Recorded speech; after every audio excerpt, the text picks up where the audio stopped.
So I got a really quick question for you. Do you consider yourself to be a good friend, a good partner, or even a good neighbor? Well, let's discover this and dive deeper in this video. This is a very unpopular opinion. If you truly care and love someone, then you want what's best for them. Not what makes them happy in the short term with complete disregard for their future. It's okay to have little things here and there in the short term, but not completely disregarding the future. Not turning a blind eye when they're engaged in self-destructive, bad behavior that leads to negative consequences. Because truth is, not everything that makes people happy is good for them in the long run. Yet sadly, society has encouraged this mantra to become manifested, right? Like, true friends support me through whatever. What's wild is that even if it means sleeping with every guy that your friend meets on Tinder in the hopes of finding true love and ending up with a broken heart again and again, that ain't it. That's wild that we're encouraging that and supporting that. And we're supposed to, because that's what the mantra, true friends support me through whatever, is the truth that we live by. To me, I feel like that ain't true friendship, because a true friend would assess the situation, monitor what's going on, and say, hold on, let's pause for a second and try to find fulfillment and appreciation in a different way. Maybe through self-love, the right way.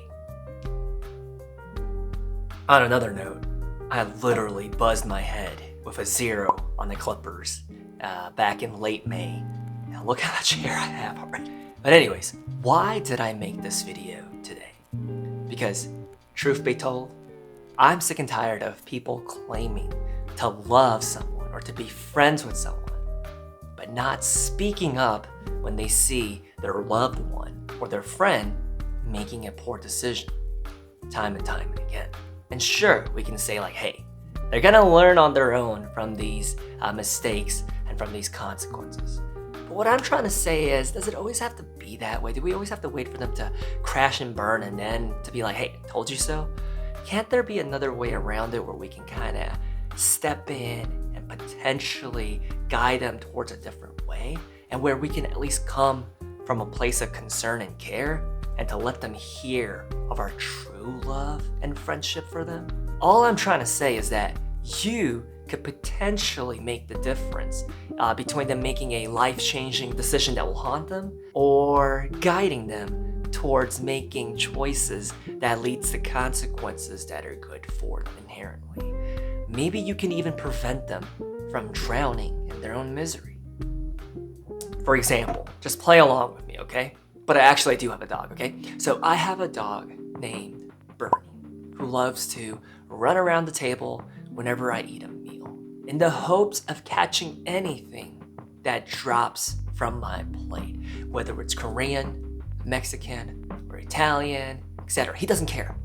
He'll eat it. He'll run over, and by the time I can even reach down and grab it, he's already too slow, right? That's the kind of dog I have. And I know for a fact that if a piece of chocolate fell to the ground, my dog would go crazy over it and eat it and swallow it without even chewing. I don't know what his deal is. He doesn't chew. He just puts it in his mouth and swallows it. He's nasty like that. Because when I think about chocolate, right, and if it falls off the table, no doubt in my mind that he's going to eat it because it smells sweet and it's delicious, right? But as someone that cares for Bernie, someone that wants what's best for him, I know that chocolate is toxic and poisonous for dogs. I know it's not good for him, so I'm not going to let him eat that piece of chocolate. Even though it's good to him, I know it's not good for him. So what I'm trying to say is, should I be like most people and just turn a blind eye and let him do whatever makes him happy? Because what's gonna make him happy is eating the chocolate, right? Or should I come from a place of care and concern and love and beat him to the chocolate, grab it and be like, you ain't having this? And sure, he's gonna be upset for a little bit, but he's gonna get over it, right? Especially if you explain and articulate the why. Why did I take away the chocolate? I'd be like, boo boo, if you eat this, you're gonna get sick. And I do gotta make this caveat because some people might misinterpret what I'm saying. I'm not trying to say that your best friend or boyfriend is a dog. This is just an illustration. But I definitely know that my words here today could be twisted and misinterpreted into saying like, hey, maybe he's suggesting that we become a crowd of haters, always saying, stop that, don't do that, why are you doing that, it's bad for you, and just constantly nagging at our loved ones because we're saying that it's care. That's not what I'm advocating at all. Instead, what I'm suggesting is that we become a crowd of true supporters. You might think like being a supporter is encouraging them through whatever they're going through. But a true supporter, here's what I think. It's folk that are not afraid to intervene and even offer a solution or an alternative or to just be there for them, right? When they're going through something thick, being there with them and being able to just listen to them and understand why they're doing what they're doing and to potentially help steer the ship a different direction. But by walking through this storm with them, you're going to help them overcome their choices or even struggles. And sometimes all I'm trying to say is that it just takes a few lunches together or some shared conversations together to prevent a catastrophic decision that your loved one can make, potentially due to a mistake. Let that idea resonate with you for a little bit, because we all possess this very powerful ability to change someone else's life. Never forget that. It doesn't even require you saying the right thing. Sometimes it just, all you gotta do is just be there for them. Maybe they have to vent a little bit. You just gotta be able to listen.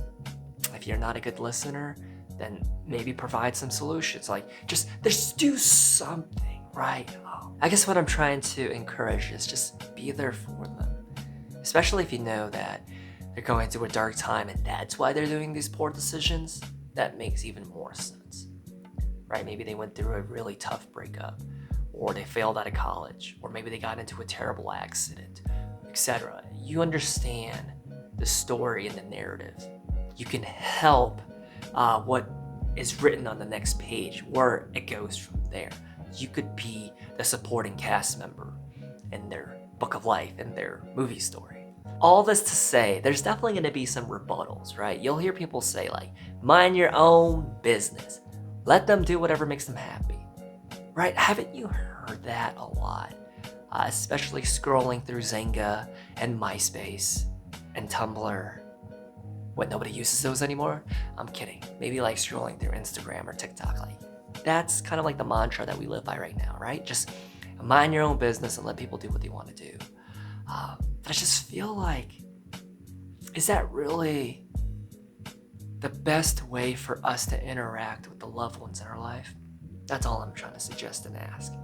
But to that, I also want to say, like, are you truly somebody that is in their life for the better or for the worse? Are you a spectator to watch them crash and burn?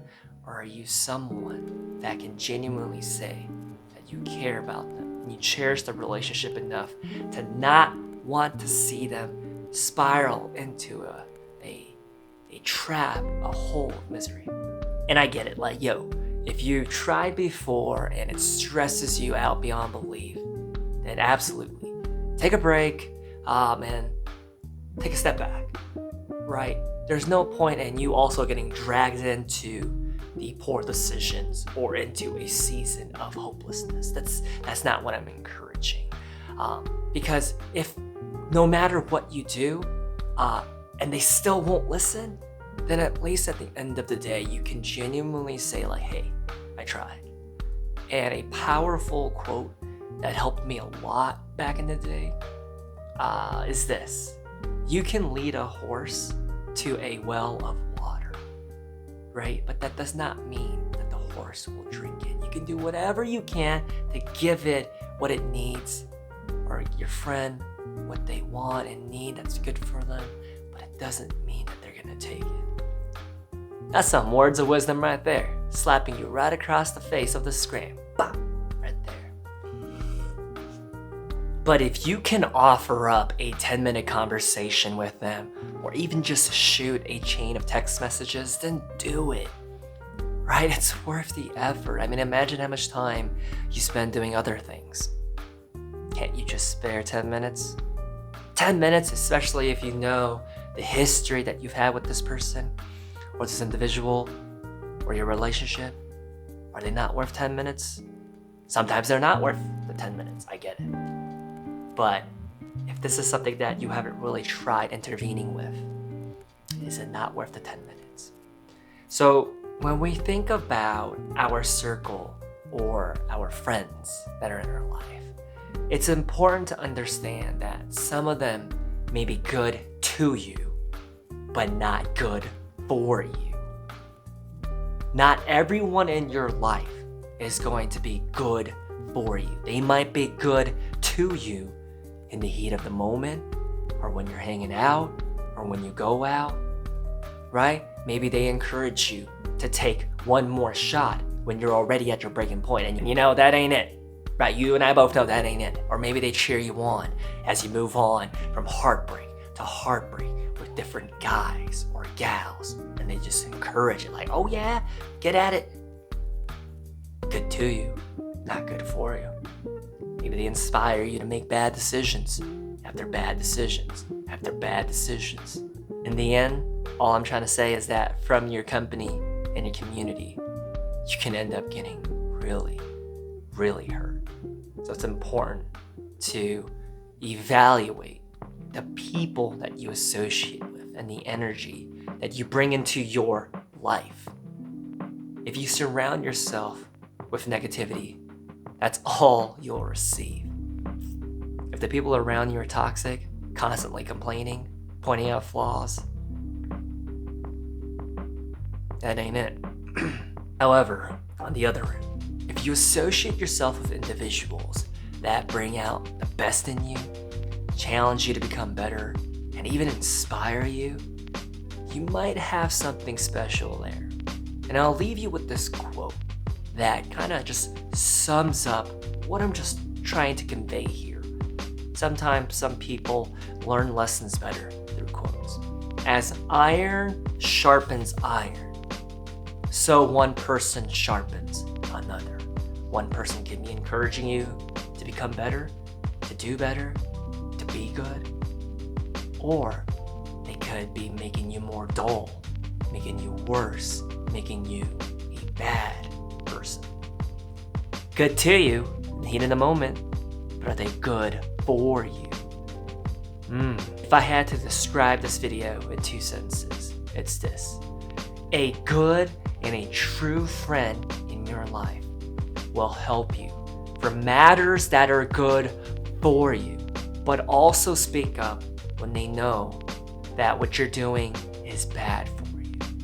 They'll call you out, not in a nagging way, but in a loving way. Like, hey, I care about you, and I don't want to see you go down this path. And they're not going to support or encourage you their harmful behavior because they want what's best for you. All right? More seasoning, please. Thanks for joining this table for 2. I'll talk to you next time, real soon.